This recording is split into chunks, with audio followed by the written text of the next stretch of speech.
Vamos ahora con Eduardo Castillo. Bueno, buenas tardes.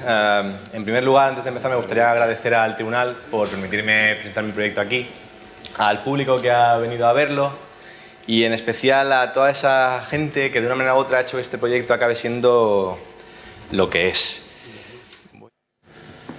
Bueno, he aprendido en la escuela que el arquitecto, primero, necesita de instrumentos auxiliares para presentar sus ideas y, segundo, llegar a un entendimiento con el resto de personas interesadas en la solución del proyecto. Hoy vengo a presentaros Terminal. Terminal es un proyecto retroactivo. Es una cartografía interesada en la nación aeroportuaria que busca representar y dibujar las verdaderas lógicas que gobiernan esta nación. El proyecto se define como en dos caras de una misma moneda. O sea, por un lado intenta como interpretar o entender cuáles son nuestras concepciones sobre cómo entendemos la integridad de los espacios y al mismo tiempo intenta reflexionar sobre cuáles son los documentos y las herramientas de las que disponemos para explicar, narrar o pensar arquitectura. El proyecto parte de un statement muy claro. Todos los aeropuertos del mundo son, en realidad, un único lugar. Esto en verdad no es algo nuevo. Desde hace ya muchísimo tiempo, el desarrollo de las tecnologías ha acabado provocando como cambios o alteraciones en las lógicas de relación del ser humano con su entorno.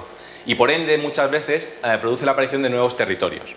Nueva York, por ejemplo, es un experimento metropolitano que surge debido a la aparición del acero como material de construcción y que sería imposible sin el dispositivo de ascensor. O en ese aspecto, Internet, por ejemplo, es un territorio virtual que ocupa muchísimo tiempo en la contemporaneidad y que surge debido al desarrollo de las telecomunicaciones. En ese aspecto, la aparición en el año 1903 y la aparición del primer vuelo comercial el 7 de noviembre de 1910 del primer avión daría lugar o originaría la formalización de un nuevo territorio. Un territorio enmarcado en un contexto artificial, completamente construido, formado por infinidad de islas metropolitanas que llamamos terminales aeroportuarias y que todas a su vez y conectadas nos obligan a replantearnos las lógicas sobre cómo entendemos la integridad de los espacios, el límite de las fronteras y la identidad de las naciones. Bueno, el proyecto aborda la nación aeroportuaria desde dos perspectivas. La primera de ellas es unas cartografías, partiendo de lo hiperglobal. Se hace un catálogo de referencias cartográficas donde se estudian cartografías no únicamente de la contemporaneidad, sino algunas de hace miles de años, como este mapa militar chino del 165 a.C., y se registran o se localizan ciertas lógicas que nos permiten representar no solamente territorios, sino tiempos o otras medidas topológicas. Y surge el primer mapa de la nación, ¿no? Este mapa surge además como objeto de gobernamentalidad, es decir, pone de repente en evidencia que existe este territorio. Es importante entender que la lógica con la que entendemos la naturaleza de los mapas es a menudo ignorada. Un mapa no nos muestra tanto el mundo como que en verdad nos muestra aquello que nosotros consideramos oportuno utilizar para reemplazarlo. En ese aspecto, cuando construimos estas narrativas visuales, no estamos tanto revelando un contenido implícito o una información que ya existía, sino que en verdad la estamos creando. De estas cartografías surge una de las principales revelaciones del proyecto y de las lógicas que gobiernan el territorio aeroportuario, que es la relatividad del espacio. En definitiva, el espacio o la distancia física que existe entre dos terminales no es tan importante como el hecho de que exista una conexión entre estas y, en última instancia, de los tiempos necesarios para recorrer las distancias que las separan. Por ello, la última cartografía que se realiza es un mapa topológico de tiempos, en el cual la posición geográfica de las terminales se perturba y se vuelven a recolocar en función de las verdaderas conexiones que albergan entre ellas y de los tiempos necesarios para recorrer esas distancias. La segunda parte del proyecto aborda la nación aeroportuaria desde lo hiperlocal y se basa en el análisis como sistemático del interior de las terminales. Cuando analizamos el interior de las terminales nos damos cuenta de que interiormente se fragmentan o dividen en una serie de submundos, ¿no? O umbrales. Estos umbrales son taxonómicamente clasificables, es decir, son siempre los mismos en todas las terminales del mundo. Además, una cuestión curiosa de estos umbrales es que muchos de ellos son reflejo de algunas de las heterotopías más importantes de la contemporaneidad, como puede ser el espacio de frontera, el espacio de control o el espacio de tierra de nadie. Por lo tanto, al final entendemos el territorio aeroportuario como ese territorio que se construye mediante la unión secuencial de los distintos umbrales, independientemente de que sean de una terminal o de otra. Por lo tanto, sería imposible definir una única posibilidad territorial, sino que existirían infinitas posibilidades cuánticas de territorio, en función de los itinerarios de cada uno de sus usuarios, que irían componiendo distintas posibilidades subjetivas de ese territorio, entendiendo el territorio objetivo como la superposición sincrónica de todas esas subjetividades. Y así llegamos al final a las quimeras. Las quimeras son una intención. Son la intención de construir la nación aeroportuaria mediante el dibujo y desde la arquitectura. Entiende la nación como una estructura infinita que se conforma mediante la unión secuencial de los umbrales. Un espacio casi marciano, en el que se obvian lógicas como la gravedad o la utilidad inmediata, en beneficio de otras que hemos ido revelando ahora. Los umbrales que aquí aparecen están separados a veces por unos pocos metros o a veces por miles de kilómetros. Pero eso de poco importa, ya que nos hemos dado cuenta que en verdad las verdaderas lógicas que gobiernan esta nación hacen que en última instancia lo importante sea que existan conexiones entre ellos y los tiempos que necesitamos para recorrerlos. Y en ese aspecto, todos estos espacios aquí presentes son inminentes unos de otros. Para terminar, me gustaría decir que en el proyecto hay deseo y no hay reclamación. Hay un deseo explícito de tender uno de los puentes entre pensamiento, espacio y tecnología gráfica. Desde el pensamiento al espacio, desde el espacio a la tecnología gráfica y de vuelta a la tecnología gráfica, otra vez al pensamiento.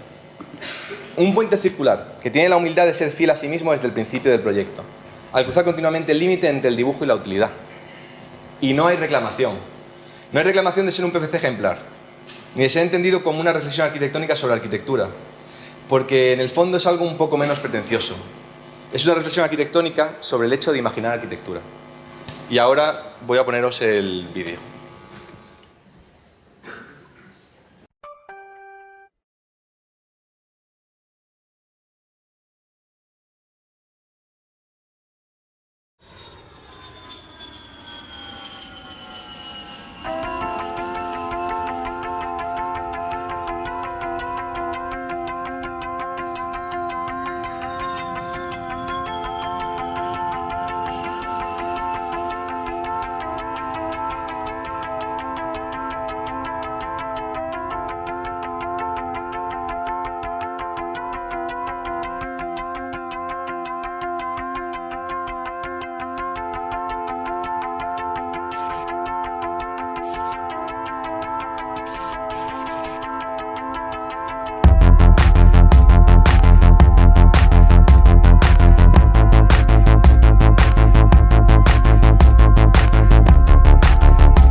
Si no le importa al tribunal, me gustaría dejar esto mientras se hace el comentario, que es un making of de cómo se hacen imágenes en 3D para que todo el mundo pueda verlo y utilizarlo si lo cree pertinente.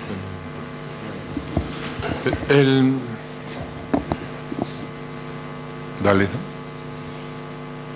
Si queréis lo quito, si os molesta. No. Bien, vamos a ver. Eduardo, enhorabuena.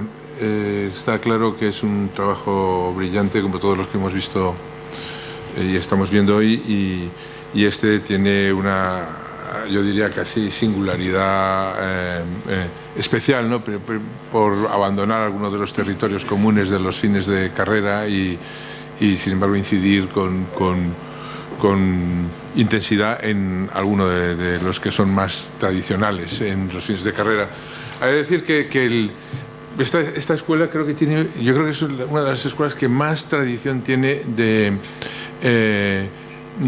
trabajos sobre infraestructuras. Acabamos de ver otro, ¿no? Completamente distinto, pero acabamos de ver otro, de infraestructuras de transporte. Recuerdo cientos, todos distintos, y es fantástico. Tendríamos que hacer alguna recolección de ellos por cómo la visión de la relación entre infraestructura y ciudad o el medio en el que nos desarrollamos va evolucionando, va siendo redescrita, ¿no? esta relación. De todas formas, casi todas son lineales, es curioso. Casi todas las que recuerdo, y esta tiene también una linealidad, aunque hagas una especie de congestión, pero está la linealidad de los mapas y de las conexiones, etcétera, ¿no? Implícita, ¿no? Como si, estaba pensando que era como una especie como si el código genético de Arturo Soria se hubiera quedado, ¿no? por ahí suelto en Madrid, ¿no? Pero dicho esto, debo decir que hay otras que también tienen este mismo interés, pero creo que tienen menos interés los resultados, sinceramente, ¿no?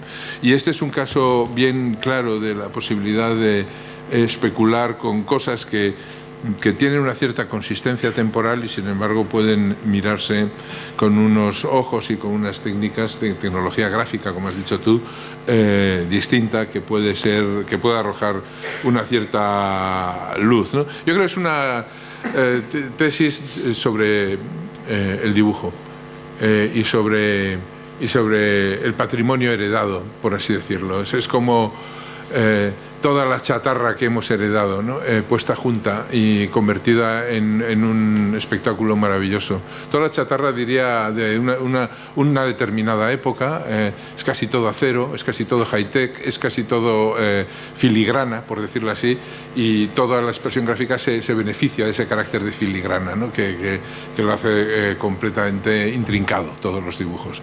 Y creando una plástica fantástica, ¿no? Y son, como tales dibujos, tienen una consistencia sin lugar a dudas extraordinaria, ¿no? Y luego cuando se mueven también, ¿no? Cuando es vídeo también, no quiero dejarlo solo en el plano, ¿no? En alguna medida tiene, si debiéramos asociarlo a algo más, digamos, más disciplinar, yo no sé hasta qué punto, estoy seguro que sí, os habéis planteado tú y tu director de tesis o tu directora de tesis en este caso, las conexiones con cosas como Piranesi, ¿no? Con la capacidad que tiene el dibujo por sí mismo de generar ideas de arquitectura, ¿no? De volver, como tú decías, al pensamiento. Yo creo que es una referencia clarísima y que arroja inmediatamente, cuando uno hace esa conexión, arroja toda la luz, todo lo que tiene de arquitectónico, que no necesita que se defienda o que se argumente, a pesar de que digas que no quiere ser, digamos, es evidentemente, tiene una vuelta a la arquitectura y hay una propuesta extraordinaria, ¿no? Que también, yo creo que también, como en Piranesi, mira al pasado, porque a mí me parece que es una mirada a algo que ya está hecho. Por eso digo que para mí es como chatarra puesta, embellecida, chatarra convertida en un material de la nostalgia de un tiempo reciente pero pasado, ¿no? Y en alguna medida genera una especie de nuevo sublime, que también es la otra cosa que me parece que se debe resaltar, ¿no? Hay algo de sublime en esas imágenes un tanto marcianas, sin escala, en las que las conexiones no son conexiones sino entrelazamientos, ¿no? Y en la idea de tan espectacular desde mi punto de vista de hacer lo genérico, convertir lo genérico en sublime. Y yo creo que ese es uno de los, para mí es la propuesta que tiene. La posibilidad de ver la inmensa escala que ha adquirido las infraestructuras hoy en día, la obsesiva similaridad entre todos los sistemas que componen el sistema de transporte aéreo y la posibilidad de colapsarlos no solo en el tiempo sino en el espacio, verlo como una oportunidad para saber dónde estamos, para saber dónde venimos, ¿no? Y luego, pues solo quería añadir esto que igual que en el caso anterior he alabado la precisión del dibujo y la concisión como una forma de comunicación, en este caso tengo que hacer exactamente lo contrario, el derroche y el exceso como una forma también extraordinaria de comunicación. Enhorabuena. Muchas gracias. Bueno, enhorabuena, Eduardo. Bueno, yo la verdad es que tengo varias cosas anotadas.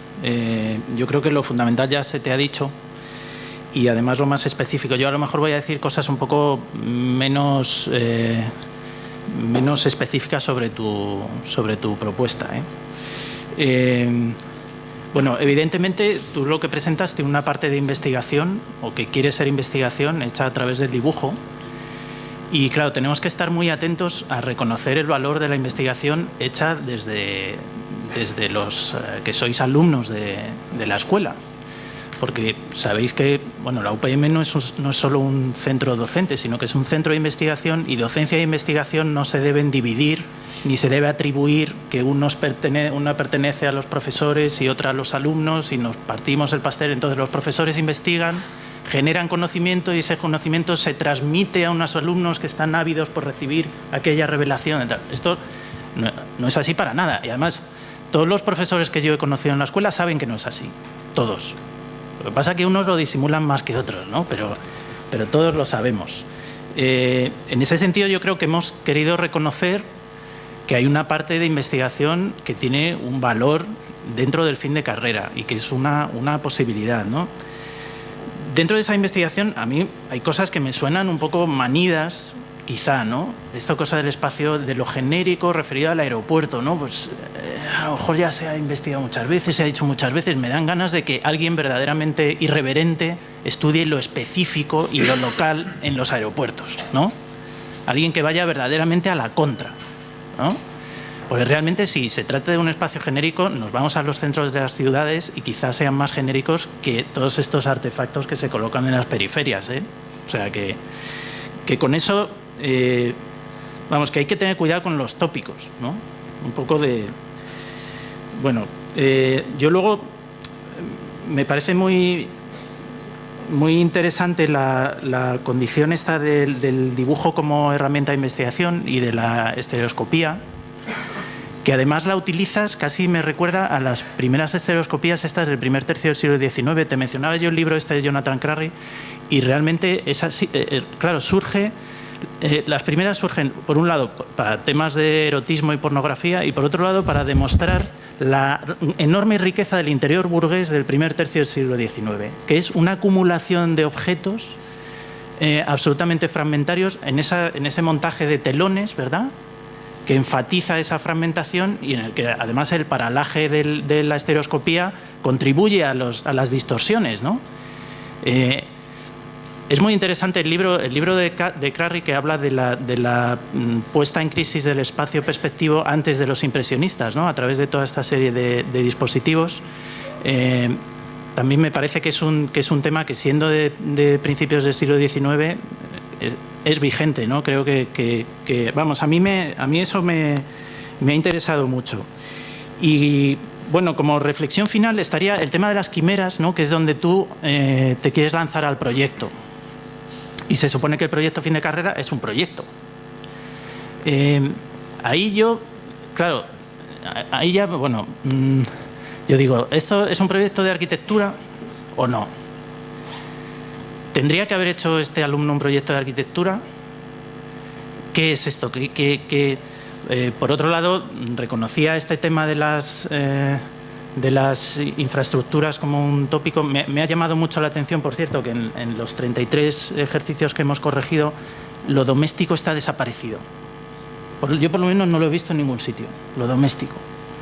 O sea, te miras las estadísticas del Consejo Superior de Colegios de Arquitectos y resulta que se construye el doble de metros cuadrados de uso vivienda que de todo el resto de usos juntos.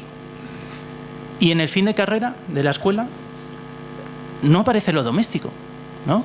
Y entonces me acordé, a propósito de pensar si esto es arquitectura o no, de la definición aquella de arquitectura de Loos, que es muy antigua, es de 1910. A mí me gusta leer a Adolf Loos porque me lo paso bien y me divierto, porque leer los textos de los arquitectos es un rollo, normalmente, ¿no? Pero me divierte.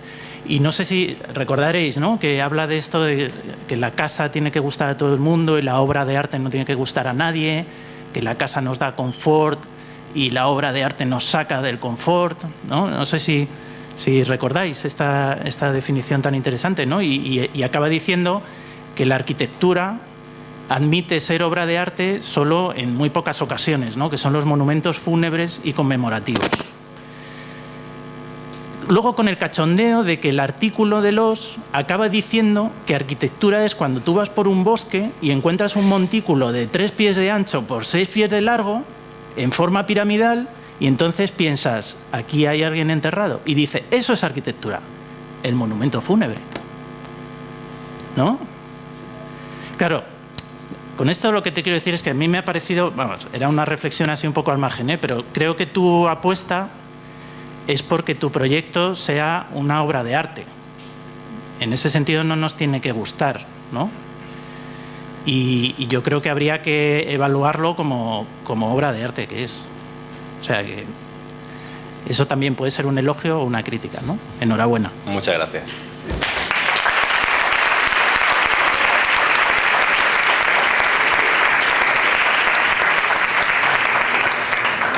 Muchas gracias, Eduardo.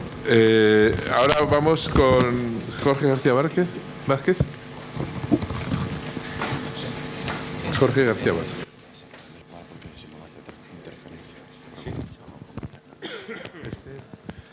Os toca la pareja de la derecha. Otra vez los dos, sí. Qué guay. Qué diviso. ¿Dónde está este aquí? ¿Es este? ¿El proyecto? Creo que sí, se ha equivocado.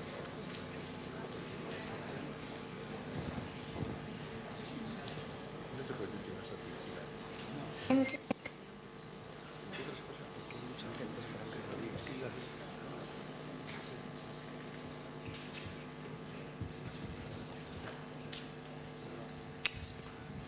¿Se me escucha?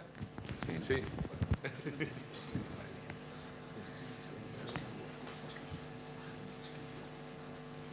Bien, sí. Empieza, ¿no? Empieza, por Bueno, favor. buenas tardes y ante todo quería sumarme a los agradecimientos de mis compañeros hacia todos vosotros y los que no están en la sala, por supuesto. Y bueno, primero voy a presentaros el vídeo promocional del proyecto. No hace falta la gafa en 3D, que veo que por ahí algunos las lleva puestas. Así que bueno, este es el vídeo del proyecto.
Bueno, como habéis visto, mi proyecto se sitúa en Cádiz, en el poblado de Santipetri, que era un antiguo poblado pesquero. Y bueno, dada la situación que tiene el proyecto, he intentado realizarlo de una manera muy sensible con el entorno. Este sería el plano de situación y la línea roja es todo el perímetro en el que voy a intervenir. Y bueno, haciendo un análisis exhaustivo del sitio, que por mi parte lo conozco bastante bien, pues me daba mucho respeto la implantación del proyecto en el sitio, ¿no? Y bueno, entendí la península del poblado de Santipetri como una especie de lengua de tierra que no rivalizaba con la del Punta Boquerón, que es la que está arriba, sino que dialogaba con ella. Entonces se me ocurrió establecer ese diálogo, volviendo a regenerar el ecosistema primitivo que tenía el sitio donde estaba el poblado, ¿no? Entonces de esa manera creo un ecosistema en el interior del poblado y le recupero la identidad a ese istmo de tierra que una vez fue, ¿no? Entonces mi proyecto lo tengo que situar en el perímetro y me parecía muy interesante esa manera de colocarme porque rompía esa rigidez que tiene ahora mismo ese perímetro, que hoy en día, no sé si lo conocéis, pero es como un paseo marítimo cutre y vulgar de los que nosotros nos echamos las manos a la cabeza, ¿no? Entonces me pareció interesante colocarme en el borde y cerrar la conexión, que no fuese toda una rotonda, sino cerrar la conexión y que diese continuidad todo ese ecosistema que yo voy a crear con respecto a la playa de Santipetri que está a continuación. Y luego pues todos los demás usos que yo voy a hacer, que ahora luego comentaré, y cómo regenero toda la vida en ese interior del ecosistema, peñas de tirolinas, pistas deportivas, también zonas de aparcamiento inevitables, zonas de acampadas al aire libre, etc.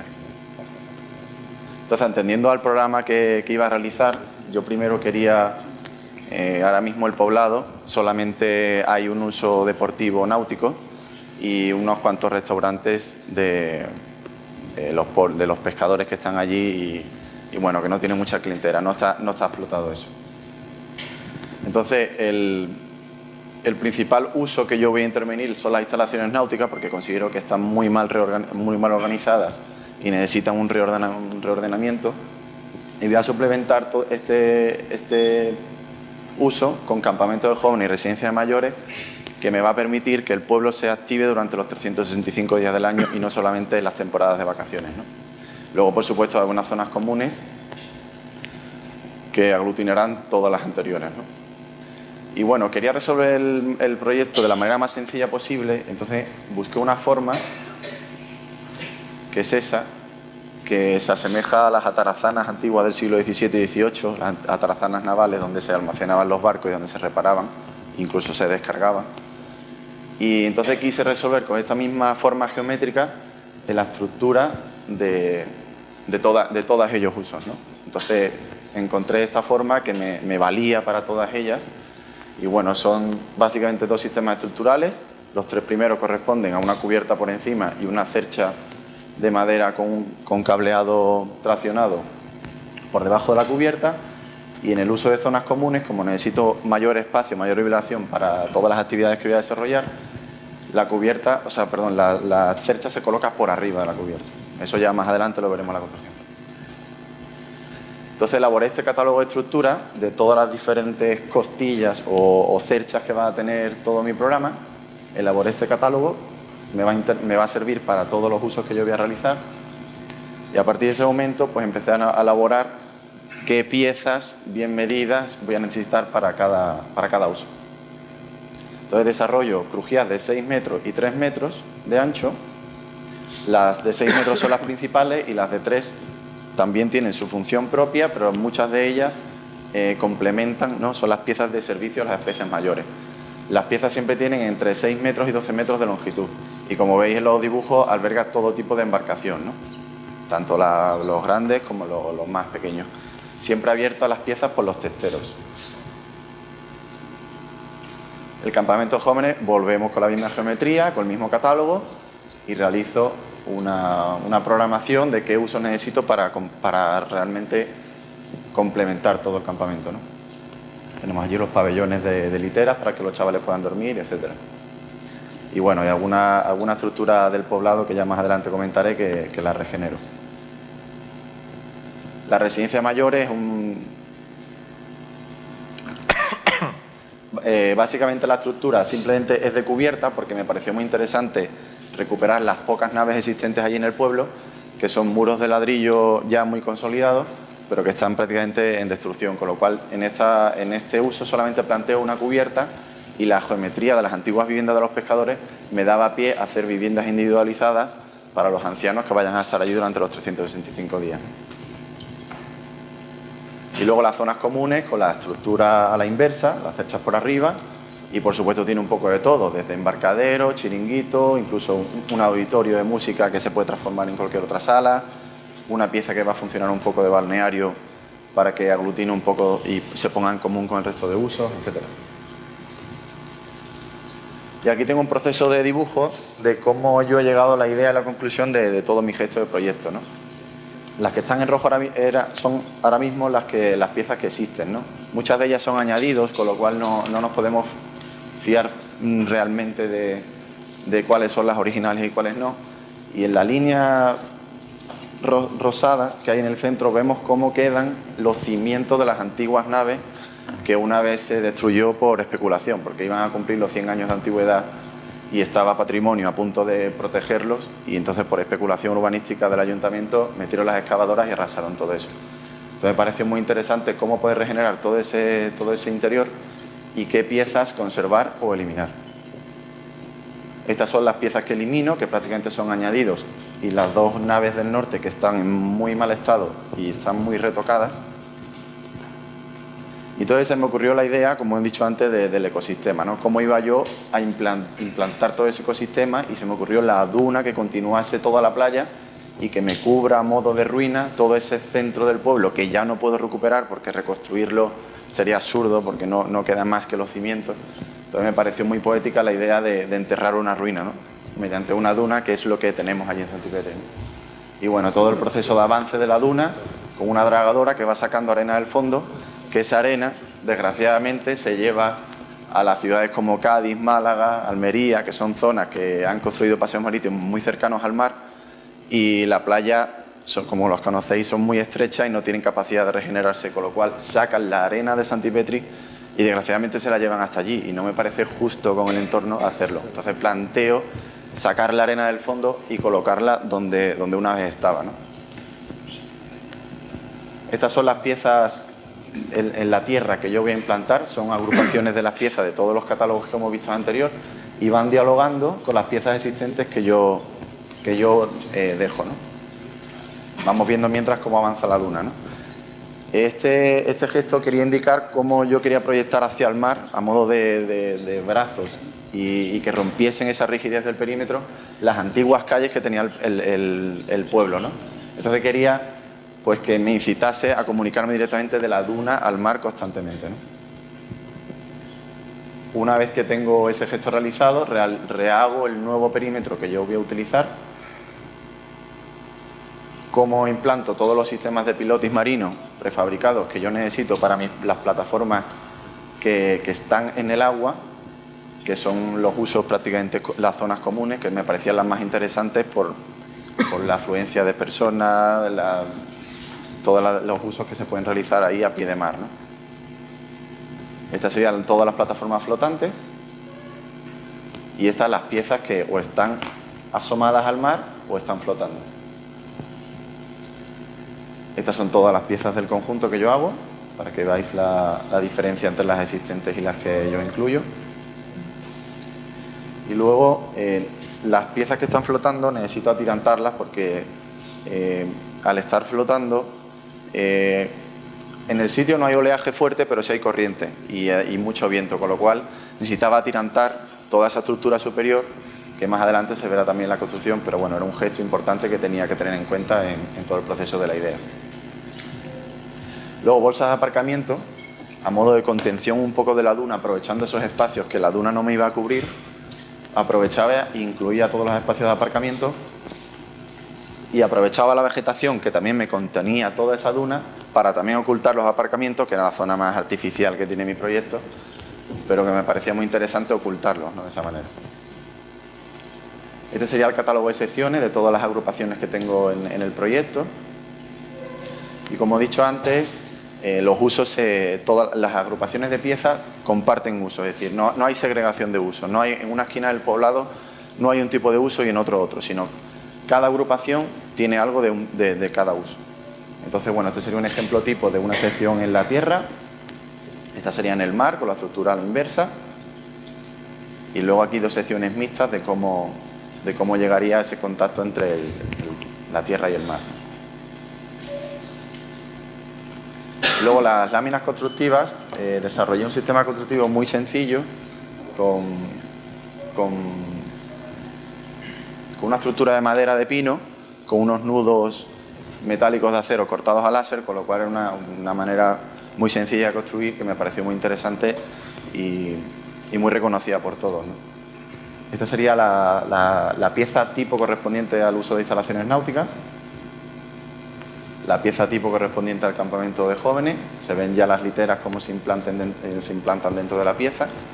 Como siempre, las piezas están abiertas por los testeros y se permite la ventilación cruzada a través de las dos caras de los testeros. Y las crujillas de 3 metros que suelen dar servicio, en este caso, duchas y lavabos a la pieza de dormitorio, ¿no? Esto sería un detalle constructivo de cómo serían esas uniones y muy sencillo, cómo sería esa unión metálica. Esto sería justo la limaolla que hay entre el contacto entre dos piezas, ¿no? Y la estructura básicamente es un panel sándwich tipo thermochip con una lámina VM de zinc y luego una chapa de aluminio engatillado anodizado de blanco, que me protege del sol toda la madera y toda la estructura. Esta sería la otra lámina constructiva de la residencia de ancianos.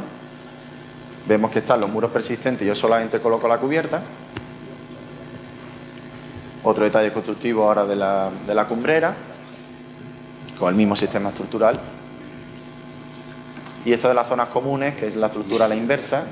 Y como veis, tengo que atirantar y arreostrar en todos los sentidos, porque es una pieza que va a estar en constante tensión por el pequeño oleaje y la subida de mareas que va a tener en su posición flotando, ¿no? Y siempre anclados, agarrados como pueden a los pilotis submarinos que yo implanto. Este sería otro detalle constructivo, que ahora la cubierta está a la inversa. Entonces, bueno, tenía que desarrollar una serie de piezas metálicas que me aguantasen la cubierta por abajo, ¿no? Y nada, y este es el proyecto. Lo quería hacer de una manera muy sencilla, muy entendible por todos, y yo pienso que bueno, espero que se haya comprendido y que compartáis conmigo la idea de que el sitio merece la pena ser delicado, ¿no? Así que muchas gracias.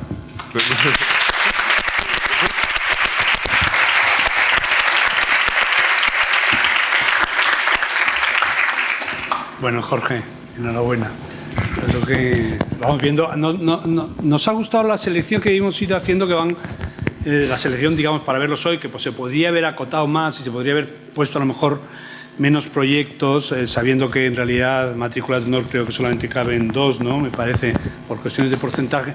Pero me parecía, sin embargo, interesante ver también pues temas de infraestructuras, como hemos visto, temas más de cooperación, temas más realistas, ¿no? Temas más sistemáticos. Yo creo que es interesante ver las diferentes formas de hacer proyectos fines de carrera de esta escuela, que yo creo que siguen siendo interesantes y que espero que el máster habilitante, en la medida de lo posible, los vayamos manteniendo en su condición diversa de enfoques, pero también muy común o muy, digamos, muy propia de esta escuela, ¿no? De la amplitud de miras, pero a su vez de una vocación de definir las cosas al final con cierta aproximación a la realidad, ¿no? Yo creo que este es un proyecto interesante porque efectivamente parte de esa aproximación a la realidad, ¿no? Parte de este poblado que, bueno, a mí no me gusta mucho, es decir, que si me gusta muy bien mucho tu presentación, me gusta mucho tu proyecto, no me gusta mucho esa aproximación de el paseo marítimo, que es muy malo, muy feo, muy cutre, no nos gustan los arquitectos. Y las veces que he ido allí me parece un paseo marítimo magnífico, o este pueblo que está ya hecho una mierda, ¿no? En realidad, yo creo que hay que ser un poquito más optimista, ¿no? Yo creo que es un proyecto el tuyo que en realidad parte de ese optimismo, de pensar que allí existe un lugar bastante especial, con unos problemas de propiedad increíbles, ¿no? Como sabemos, del ejército de la marina, ¿no? La Chiclana, la Junta de Andalucía y los antiguos propietarios están todos en guerra por este lugar que en el fondo tenía una condición extraña, y era que era uno de esos poblados construidos de principio a fin, un poco casi como los de regiones devastadas o los poblados dirigidos, ¿no? que tenía esa cosa de estructura completa en sí misma, con esa también referencia, digamos, a lo urbano como representación, ¿no? Es un poblado construido ya tardíamente en el siglo XX y, sin embargo, con una arquitectura populista, un poco ecléctica, bastante con cierta racionalidad, pero a su vez construyendo la plaza de la iglesia, la plaza del ayuntamiento, ¿no? El paseo marítimo, ¿no? Esa especie de reconstrucción casi de todos los elementos de la ciudad, ¿no?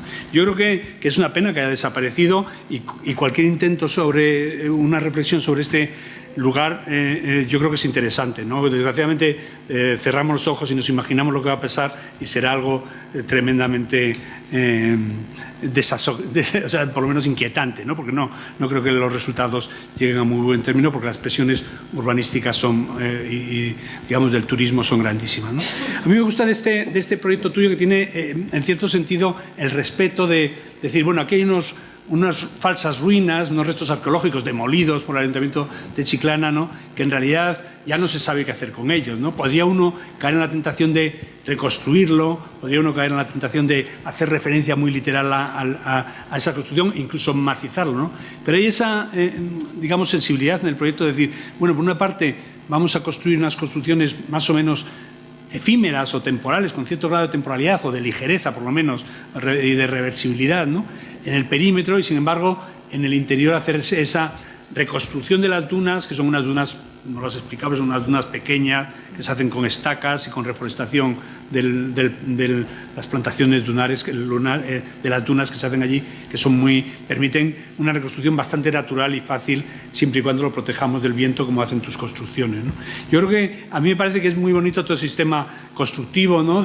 O todo el sistema, en principio, compositivo de repetición de elementos y a la vez transformación de ellos en para diferentes usos, ¿no? Que es para ancianos, para niños, para naves, ¿no? Para construcción, ¿no? Me parece que había también unas zonas comunes, que me imagino que estarás hablando de restaurantes, que es lo que acaba viendo más en esta zona, ¿no? Y al reconstruir todo ese perímetro, permitir que en el interior se haga esa reconstrucción del ecosistema, ¿no? Que yo creo también, porque la duda en el fondo que hay aquí es si dejar que todo esto se demuela completamente y se integre dentro del Parque Natural de la Bahía de Cádiz, que probablemente sería lo que los ecologistas o las personas normales pensaríamos que a lo mejor habría que hacer, ¿no? Que es devolver a la tierra lo que es de la tierra y tratar de que ese lugar, aunque sea un lugar que todos hemos disfrutado, no tuviera una condición más natural, ¿no? Pero yo creo que a mí me gusta del proyecto esa condición ligera, de esa sensación de que todo puede ser desmontado y que incluso las infraestructuras, que son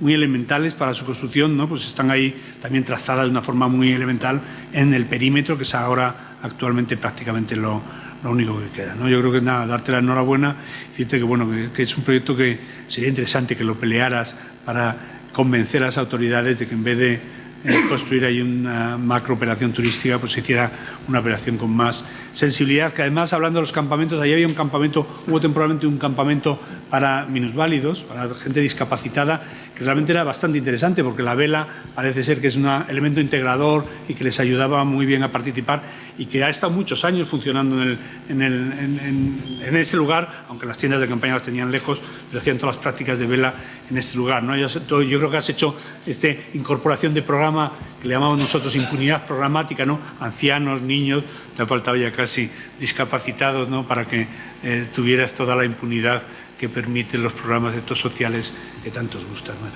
enhorabuena.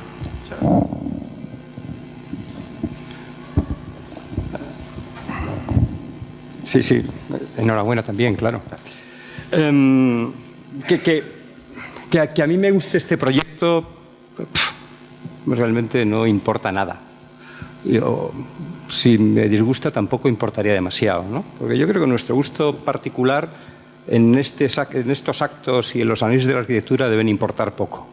Y por lo tanto debiésemos establecer ciertos criterios por los cuales podemos ponernos de acuerdo sobre cosas que están pasando en el proyecto, también sobre modos de hacer y sobre herramientas que nos facilitan esos modos de hacer, ¿no?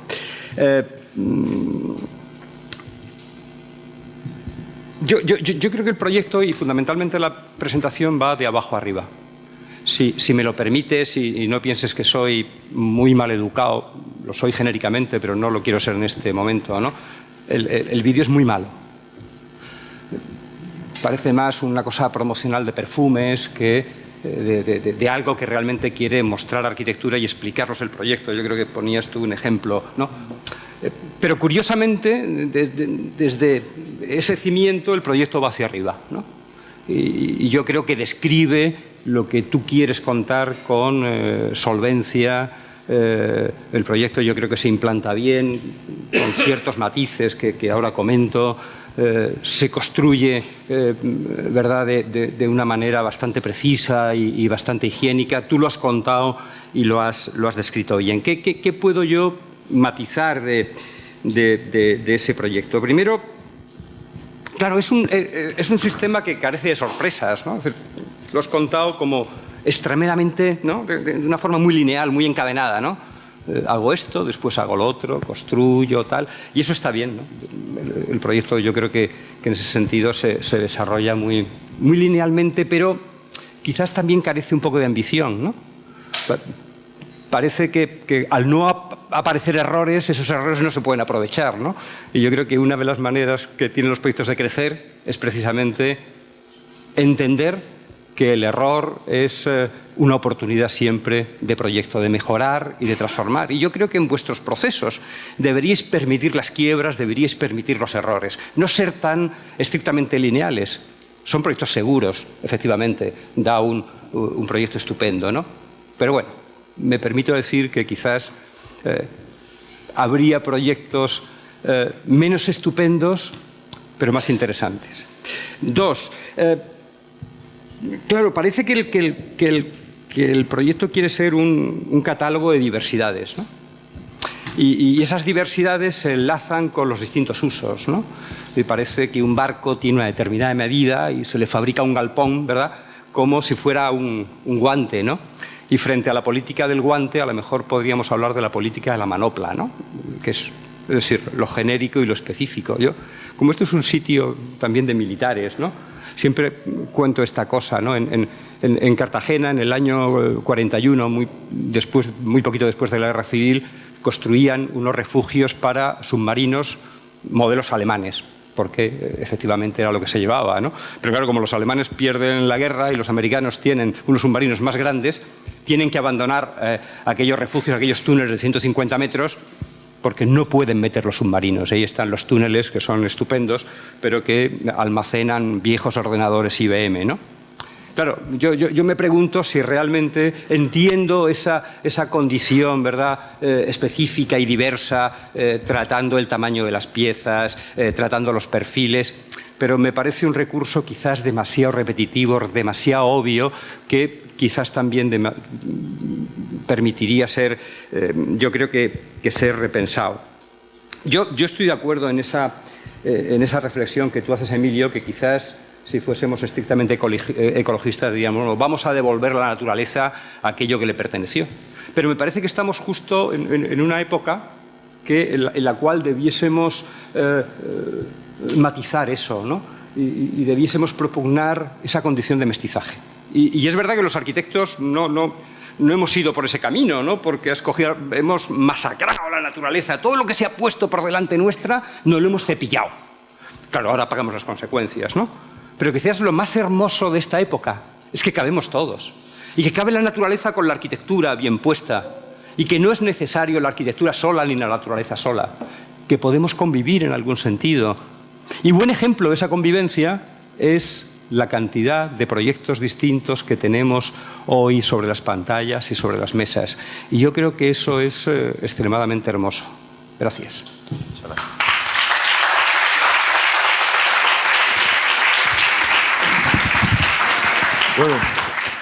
Bueno, Jorge, enhorabuena.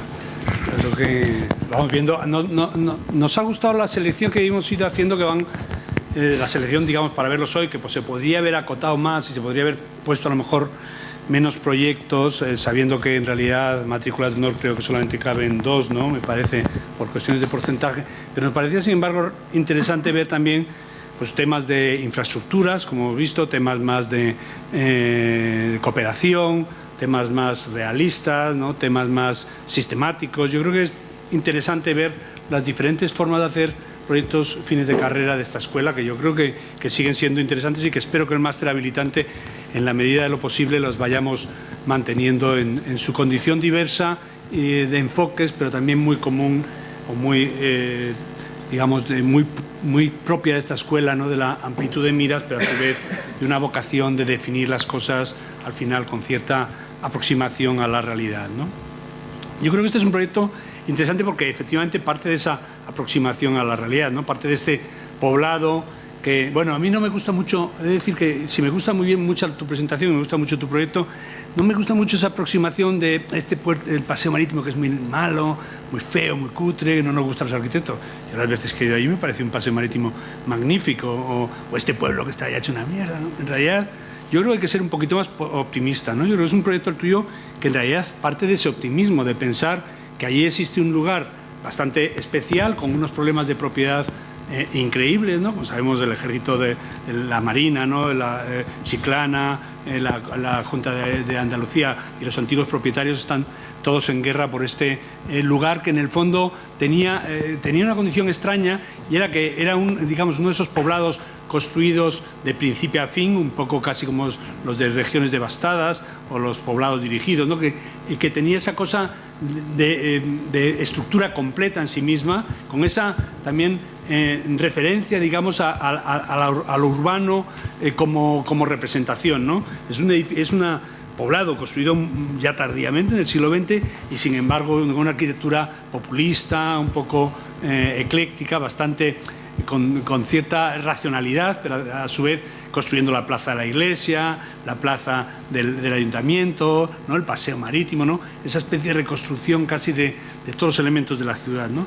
Yo creo que es una pena que haya desaparecido, y cualquier intento sobre una reflexión sobre este lugar yo creo que es interesante, ¿no? Desgraciadamente cerramos los ojos y nos imaginamos lo que va a pasar y será algo tremendamente o sea, por lo menos inquietante, ¿no? Porque no creo que los resultados lleguen a muy buen término, porque las presiones urbanísticas son y digamos del turismo son grandísimas, ¿no? A mí me gusta de este proyecto tuyo, que tiene en cierto sentido el respeto de decir, bueno, aquí hay unas falsas ruinas, unos restos arqueológicos demolidos por el Ayuntamiento de Chiclana, ¿no? Que en realidad ya no se sabe qué hacer con ellos, ¿no? Podría uno caer en la tentación de reconstruirlo, podría uno caer en la tentación de hacer referencia muy literal a esa construcción, incluso macizarlo, ¿no?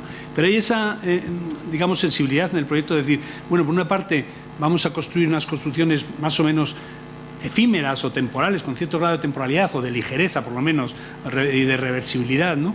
En el perímetro, y sin embargo en el interior hacer esa reconstrucción de las dunas, que son unas dunas, no las explicaba, son unas dunas pequeñas que se hacen con estacas y con reforestación de las plantaciones dunares, de las dunas que se hacen allí, que permiten una reconstrucción bastante natural y fácil, siempre y cuando lo protejamos del viento, como hacen tus construcciones, ¿no? Yo creo que a mí me parece que es muy bonito todo el sistema constructivo, ¿no?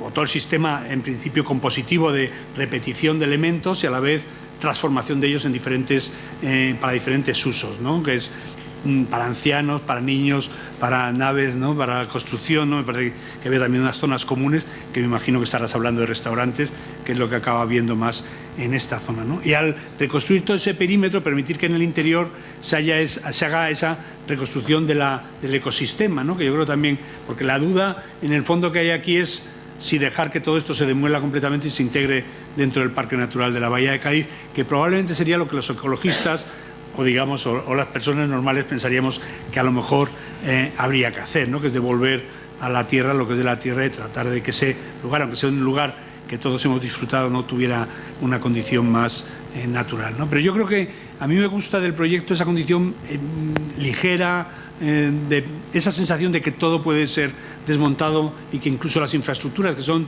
muy elementales para su construcción, ¿no? Pues están ahí también trazadas de una forma muy elemental en el perímetro, que es ahora actualmente prácticamente lo lo único que queda, ¿no? Yo creo que nada, darte la enhorabuena, decirte que bueno, que es un proyecto que sería interesante que lo pelearas para convencer a las autoridades de que en vez de construir ahí una macrooperación turística, pues se hiciera una operación con más sensibilidad, que además, hablando de los campamentos, ahí había un campamento, hubo temporalmente un campamento para minusválidos, para gente discapacitada, que realmente era bastante interesante, porque la vela parece ser que es un elemento integrador y que les ayudaba muy bien a participar, y que ha estado muchos años funcionando en este lugar, aunque las tiendas de campaña las tenían lejos, pero hacían todas las prácticas de vela en este lugar, ¿no? Yo creo que has hecho esta incorporación de programa que le llamamos nosotros impunidad programática, ¿no? Ancianos, niños, te han faltado ya casi discapacitados, ¿no? Para que tuvieras toda la impunidad que permiten los programas estos sociales que tanto os gustan. Bueno,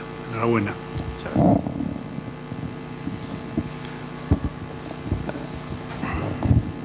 Sí, sí, enhorabuena también, claro. Que a mí me guste este proyecto realmente no importa nada. Si me disgusta tampoco importaría demasiado, ¿no? Porque yo creo que nuestro gusto particular en estos actos y en los análisis de la arquitectura deben importar poco. Y por lo tanto debiésemos establecer ciertos criterios por los cuales podemos ponernos de acuerdo sobre cosas que están pasando en el proyecto, también sobre modos de hacer y sobre herramientas que nos facilitan esos modos de hacer, ¿no?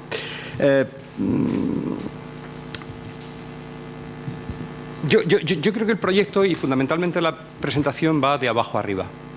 Si me lo permites y no pienses que soy muy mal educado, lo soy genéricamente, pero no lo quiero ser en este momento, ¿no?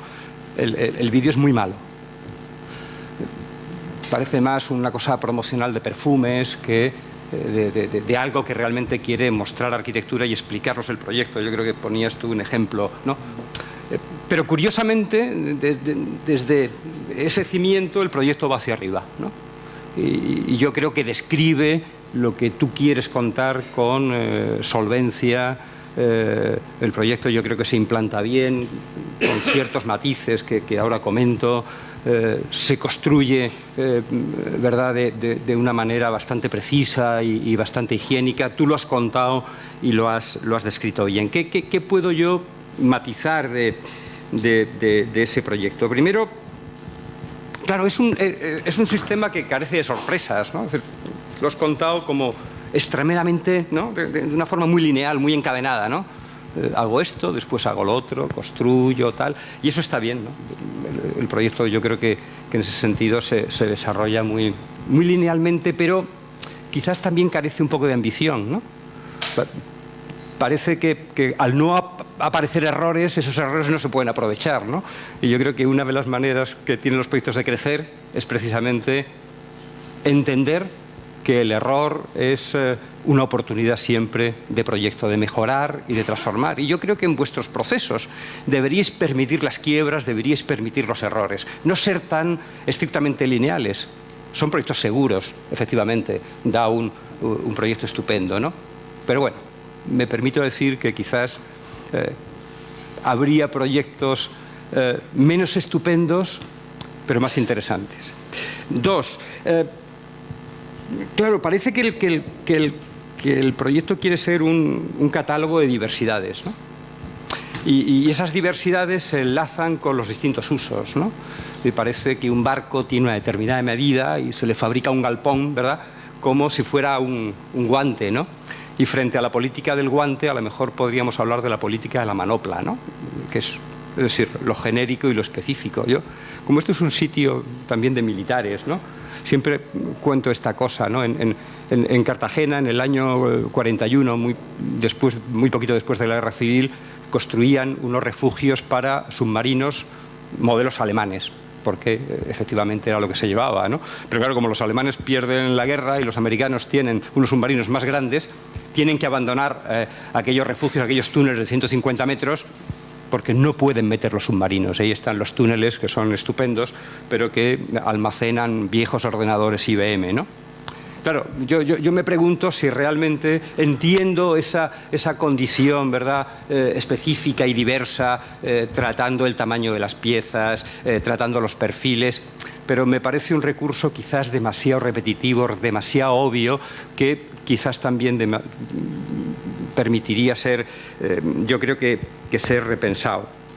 Yo estoy de acuerdo en esa reflexión que tú haces, Emilio, que quizás, si fuésemos estrictamente ecologistas, diríamos, bueno, vamos a devolver a la naturaleza aquello que le perteneció. Pero me parece que estamos justo en una época en la cual debiésemos matizar eso, ¿no? Y debiésemos propugnar esa condición de mestizaje. Y es verdad que los arquitectos no hemos ido por ese camino, ¿no? Porque hemos masacrado la naturaleza. Todo lo que se ha puesto por delante nuestra no lo hemos cepillado. Claro, ahora pagamos las consecuencias, ¿no? Pero quizás lo más hermoso de esta época es que cabemos todos. Y que cabe la naturaleza con la arquitectura bien puesta. Y que no es necesario la arquitectura sola ni la naturaleza sola. Que podemos convivir en algún sentido. Y buen ejemplo de esa convivencia es la cantidad de proyectos distintos que tenemos hoy sobre las pantallas y sobre las mesas. Y yo creo que eso es extremadamente hermoso. Gracias.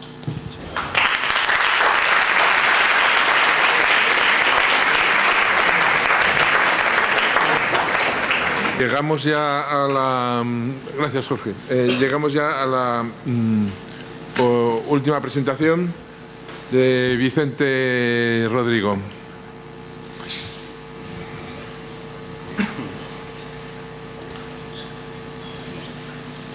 La pérdida de un punto de vista que nos confunde y que también se extiende, ¿no?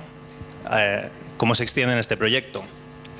Crisis, creo que hoy lo hemos visto en los proyectos que hemos visto, en los 5 proyectos de mis compañeros. Crisis económica, política, moral, también íntima.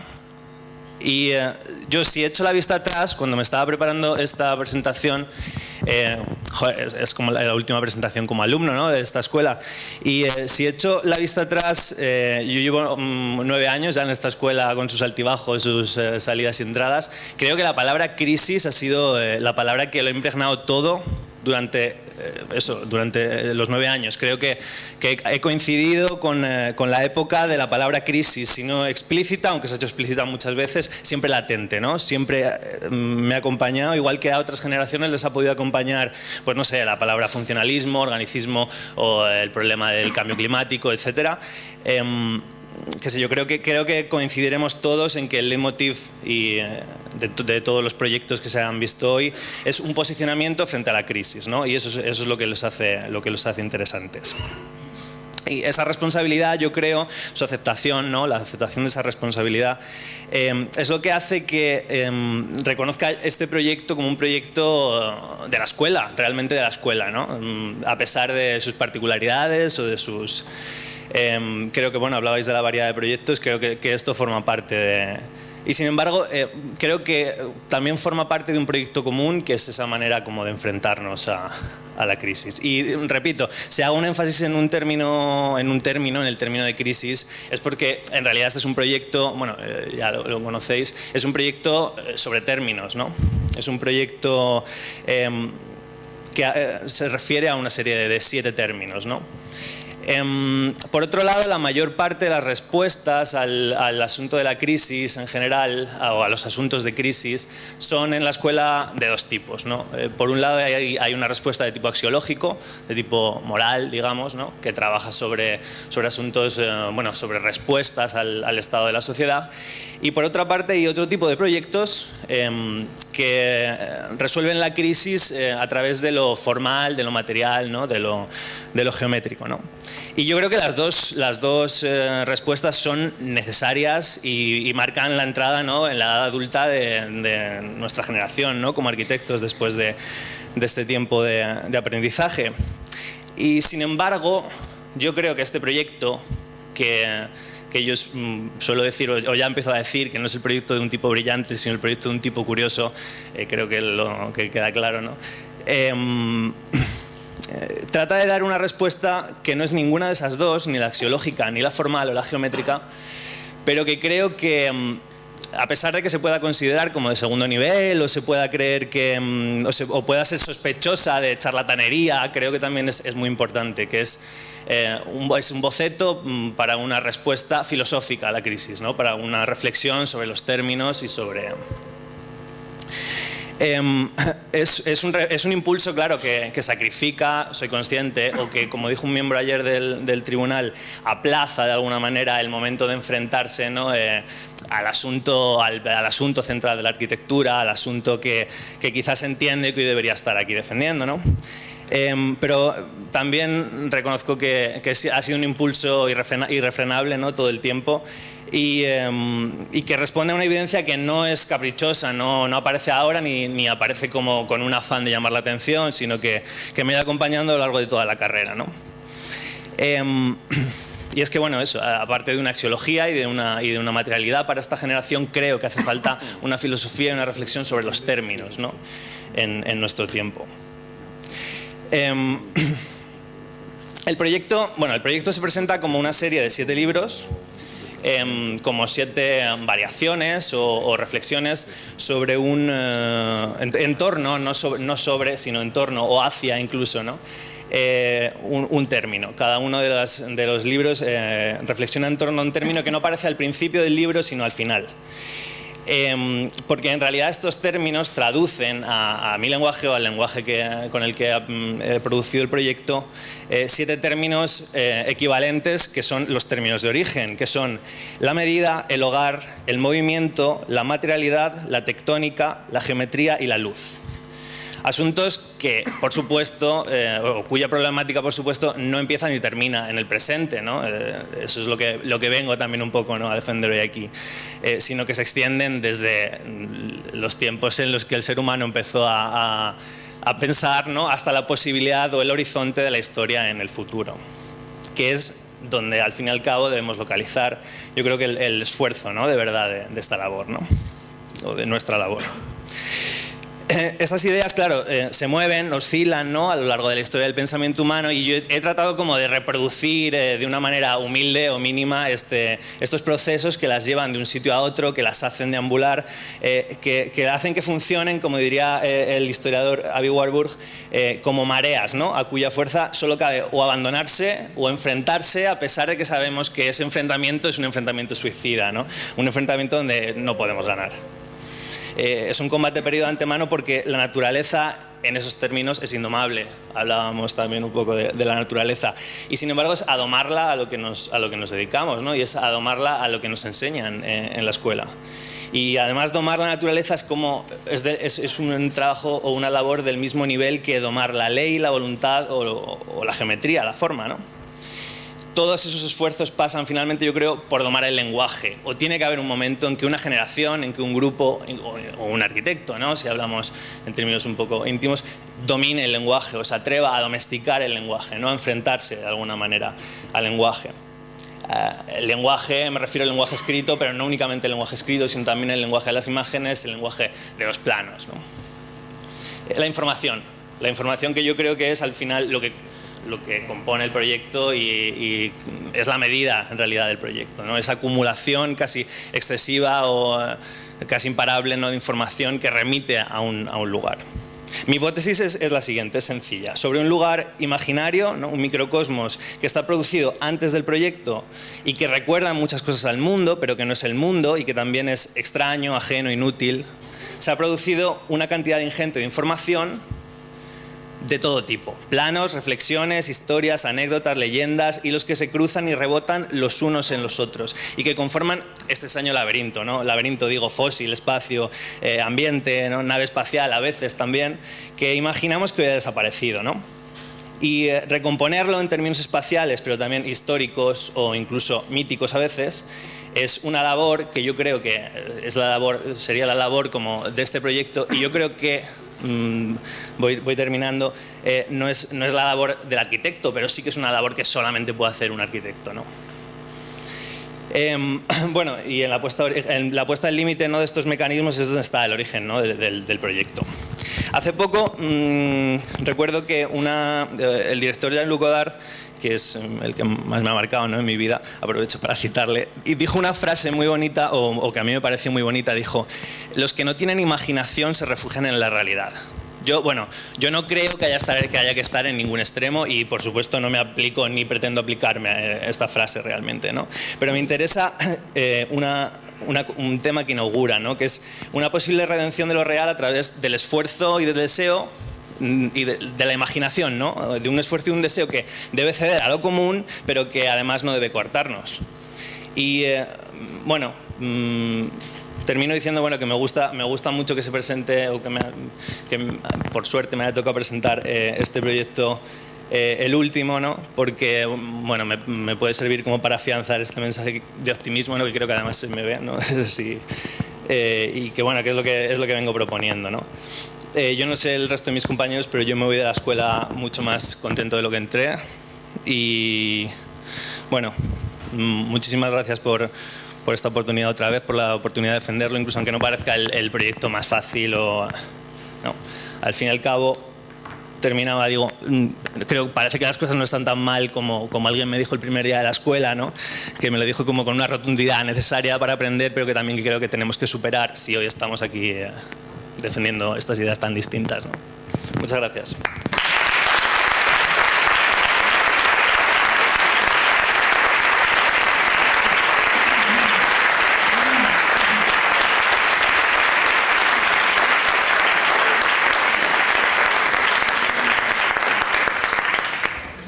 Bueno, Vicente, enhorabuena y gracias por ese colofón final de optimismo. Es un placer oírlo, ¿no?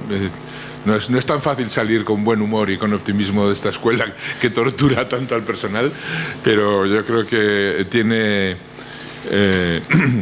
deja pozo y yo creo que tú lo has utilizado muy bien en el sentido de a lo mejor ir despacio para lo que es canónico, pero pisando fuerte, ¿no? Te diré que es difícil, es muy difícil decir cosas de tu trabajo.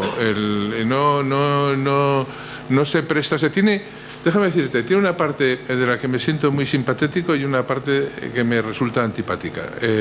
Y yo creo que no soy el único. ¿Qué es lo que me resulta antipático? Para empezar, mal, ¿no? Para acabar un poco más optimista. Me resulta antipático el exceso, la cantidad, el tamaño, o sea, es exuberante, es como...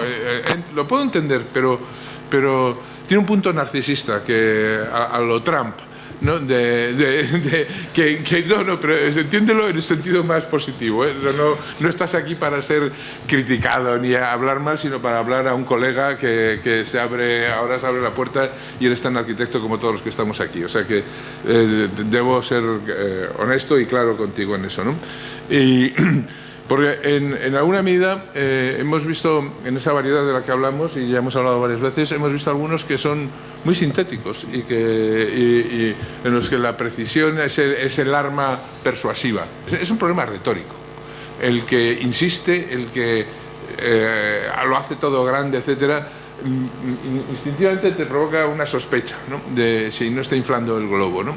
Entonces yo creo que el trabajo, que es excepcional y no hace falta que te lo diga, que has hecho no solo en cantidad sino en calidad, peca un poco de esa especie de exceso retórico, ¿no?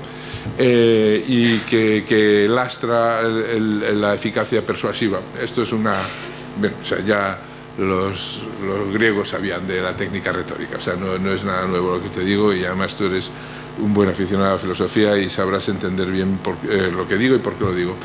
Bien, eso sería la otra parte. Lo que me gustó, y yo creo que gustó a los miembros de este tribunal de tu trabajo, es que a lo mejor en otros sitios tiene más presencia, es el carácter teórico, el carácter, o sea, es decir, hemos dicho, algunos aquí son meros dibujos, representaciones gráficas.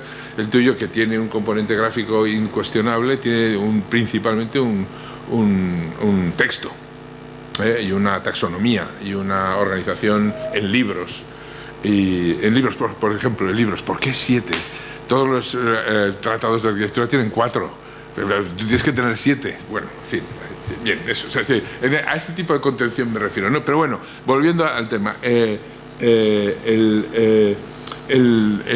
presentarse, es muy torero y muy valiente presentarse en esta escuela con esta tradición pragmática y tal, con una construcción teórica más. Hay proyectos, pero no hay como tú mismo has dicho, no hay una propuesta concreta, sino es un conglomerado que se va construyendo y deconstruyendo a lo largo del texto, ¿no? Lo que existe es un intento de reflexionar y hacer una amalgama sobre la experiencia vivida y sobre lo que tú llamas el elemento característico del momento, que es la crisis, que también esa reivindicación de la crisis para una sola generación, yo no conozco ni una sola que no haya vivido en la crisis, y desde luego no la mía. O sea, decir, creo que eso, además, en el sentido más positivo, creo que es como uno de los elementos que hace que avancemos, ¿no? Que pueden ser crisis políticas, pueden ser existenciales, pueden ser de muchos tipos, profesionales, pueden ser de muchos tipos, ¿no? Pero en todo momento, y especialmente en esta profesión, yo creo que llevamos ya mucho tiempo viviendo en una crisis perpetua, que no pienso que sea negativa, sino a lo mejor en el sentido de la buena vida más básica y tonta, pero puede ser un lastre, pero desde luego la crisis es siempre un acicate creativo y es apasionante acostumbrarse a convivir con ella, ¿no? Bien, igual que he ensalzado antes el dibujo y la documentación gráfica como un recurso, bueno, bastaría decir Zaha Hadid para saber hasta qué punto, o Le Corbusier, hasta qué punto el dibujo es la fuerza de la invención en muchísimas arquitecturas. Yo creo que el texto también puede ser un enorme una técnica, ¿no? No se construye solo con ladrillos, no se construye solo con dibujos, se construye sobre todo con conceptos y se construye siempre intentando crear una imbricación sólida entre el espacio y el tiempo, ¿no? Que muchas veces se han definido como los tópicos de la arquitectura y la filosofía, ¿no? Pero también como el haz y el en vez de la misma cosa, ¿no? La arquitectura necesita la filosofía, necesita las ideas necesitan las metáforas físicas y están llenas de metáforas arquitectónicas, y esta especie de imbricación yo creo que es una clave para entender nuestro trabajo. Y luego hay otra cosa, que esto se llama tesis. Es decir, esto no se llama proyecto, se llama tesis sobre todo, ¿no? Un proyecto de fin de carrera es una tesis, es el momento en el que, después de recibir una serie de conocimientos más o menos bien impartidos o más o menos bien recibidos, están las dos partes, tienen que colaborar, se trata de demostrar que uno es capaz de articular una visión holística y una tesis, ¿no? Y en ese sentido tu trabajo yo diría que lo calificaría de torero, ¿no? Porque te has enfrentado ahí en medio sin digamos muletas que te apoyen, sino con muleta de torero, ¿no? Para recibir el toro tal y prácticamente desnudo, ¿no? Y eso es muy difícil, ¿no? Yo no comparto, digamos, un interés tan grande por lo que dibujas como por la taxonomía que propones o la construcción. O sea, creo que de las dos partes que componen el trabajo, creo que hay más inventiva y más novedad en el texto, y creo que no es malo, siempre te lo digo, porque bueno, a veces también es muy tonto compararlo uno con lo otro, ¿no? O sea, hay un diálogo, ¿no? Pero también yo creo que es importante que, si has apostado por esta característica genuina en tu trabajo, que es la de que sea un trabajo eminentemente textual, aunque no en exclusiva, también es bueno que sea precisamente la parte textual la que tiene más brillo y la que promete más singularidad. No sé esto cómo lo puedes recibir, y yo simplemente te lo digo para que tú lo dijeras. No, a lo mejor debo mejorar bueno, o a lo mejor no, a lo mejor lo que quiere decir es que hay una tendencia que te está diciendo a ti mismo que por ahí está más tu camino que por el otro, o lo quieres compensar. Eso te lo dejo a ti. Pero en cualquier caso, con todo esto, lo único que quiero decir es que es sorprendente, es insólita, es buena, es genuina y enhorabuena.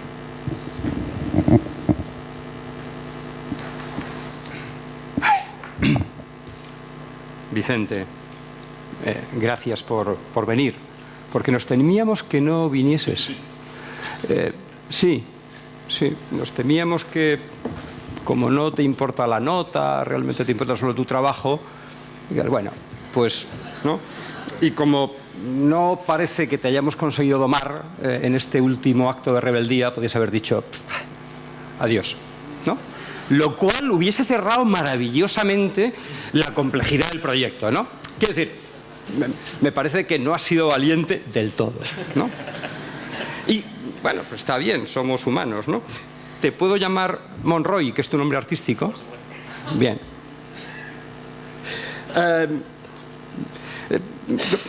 Claro, hay dos o tres cosas curiosas. Yo creo que se cuenta muy mal el proyecto. No estoy diciendo que lo hayas contado mal, sino que se cuenta muy mal sin todas las carpetas, ¿no?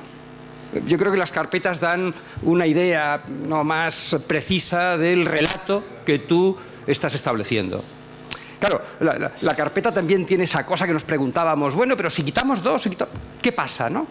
Yo creo que al final la carpeta tampoco lograba ese sentimiento de un cierto trabajo completo, ¿no? Son 7 porque tienen que ser 7 o 10 parámetros porque se tienen que, ni más ni menos, ¿no? Al principio de tu exposición aparecía como una especie de globo, ¿no? Yo estaba pensando, distintas formas de mirar, ¿no? Y se me ha venido a la cabeza un año, no solamente un año, de 3 años, de 1780 a 1783. En el 83, los Montgolfier, ¿no?, lanzan su globo. Y en el 80, Herschel, ¿no?, produce su gigante, ¿no?, el telescopio de 1 y pico de diámetro, ¿no? Yo pensaba, efectivamente, modos distintos de mirar. Uno puede mirar sobre las cosas o uno puede mirar anclado a la tierra hacia las cosas, ¿no? Y me parece que el relato tiene que ver con esas dos condiciones, ¿no? Pero también yo miraba al patio de butacas, ¿no?, cuando en el otro proyecto estaban todos con las gafas puestas, ¿no? Joder, que es, ¿no?, como muy curioso, ¿no? Y pensaba que a veces en este lugar nosotros, vosotros, ustedes, estamos absolutamente ensimismados, ¿no? No salimos, ¿no? Parece que lo que decimos se va a quedar aquí, las palabras se van a acabar rebotando, ¿no? Y me parece que los mejores proyectos son los que renuncian a su lugar, no su lugar con una condición física, sino los que hacen explotar ese sitio. Yo creo que el problema del relato que tú nos presentas es que está demasiado anclado a sus propios parámetros, está demasiado anclado a su sitio, es demasiado autorreferente. Y me parece que el gran salto que puede producir es hacer estallar esas condiciones, esas cápsulas que necesariamente hacen que el relato esté un poco anquilosado. Por último, claro, yo pensaba en un heterónimo de Pessoa, ¿no?, que hablaba de lo antifenomenológico, ¿no? Decía, hay que analizar las cosas solo con los planos, solo con los documentos gráficos, ¿no? Y a mí me parece que este es justo el caso contrario. Yo creo que no se debe evaluar a los alumnos, sino a los proyectos, o a las tesis, o a los relatos, pero es inevitable pensar que el proyecto es mejor contigo que sin ti. Gracias. El acto público ha acabado, vamos a proceder a la deliberación y por lo tanto les pido que abandonen la sala. Cuando hayamos acabado de deliberar pueden entrar y leeremos las calificaciones. Muchas gracias.